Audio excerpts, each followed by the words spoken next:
Homelessness is on the rise. The culture is coming apart, families are not supportive, people are not making good choices. All that has to happen is one major crisis. I used to think that homeless people were lazy, but as I've been going out to the camps, I've seen very ingenious things that people have done to stay warm over the winter. Summertime, it's a battle with bugs, it's a battle of trying to keep the clothes from getting wet and moldy. People are taking items from each other. There's no safety or security out there. They spend just so much time trying to survive. It's over here, right on the other side of it. I was up under the bridge over there. It's like a little walk path. Up on the top part, it's a little leverage that you can lay down.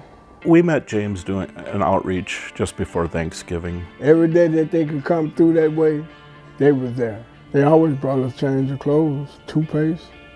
I mean, everything we need, soap. We became aware that James had some health problems, and things began to deteriorate even more. My toes was frostbitten from the weather, the snow. The people at Frontier Fellowship helped me to get to that facility. He did lose 5 toes due to a gangrene condition in his foot. Right now I'm doing as good as I can. Looking forward to get a home, a place to stay. Well, we were in addiction for a very long time. Yeah. And afterwards, we lost our kids. My parents. Yeah, parents passed away too. Miscarriage too. We just lost everything. We just hit rock bottom. We were homeless, and that's when we were living in the forest. God has sent my family here from Fellowship Frontier, Pastor Julie, everybody here, to come and help us, rescue us. That's when I started to get into believing God and Jesus Christ. When our family, Fellowship Frontier, came down to the tent first time, like I said, I was skeptical. I didn't trust them. They're just gonna leave, and that's all it is. Yeah. So I didn't even expect to go to treatment at all. But and we didn't know what treatment was. Yeah, I didn't even know what treatment is either.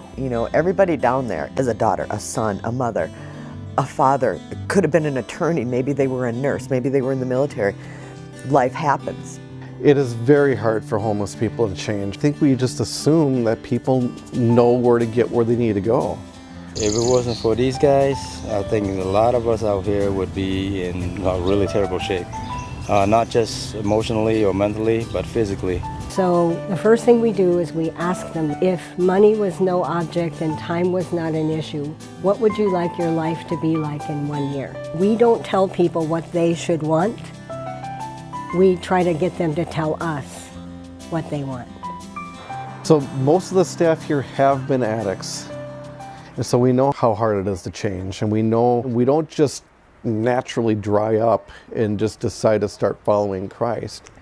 I was addicted to drugs for 34 years, in and out of treatment centers all my life. And I had finally allowed the Lord to come into my heart. I have my girls down at the camps, and they're my girls, and they message me and we talk, and the Lord just pours in more and more and more, and more love just flows out, and I never knew how to do that. Love is making a difference down at the homeless camps, and Frontier Fellowship has made a difference in my life by showing me that Jesus loves me, which is showing me how to love others. We love Joe, man. We love him. He's a warrior. I love you guys too.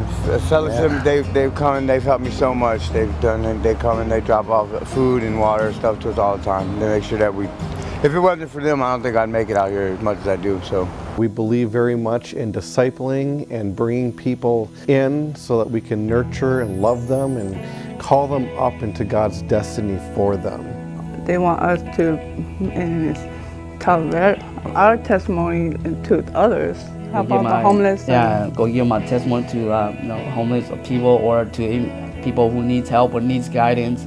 It takes a village. It takes a whole body. It takes people with different giftings to pull the Christ out of a person. We help dozens of people, maybe hundreds of people every week. And we really need financial partnership to continue and even increase the work, and you can help us help them. Frontier Fellowship is a family for us. Without them, we won't be here. Yeah. And we love them at the bottom of our hearts. Yeah.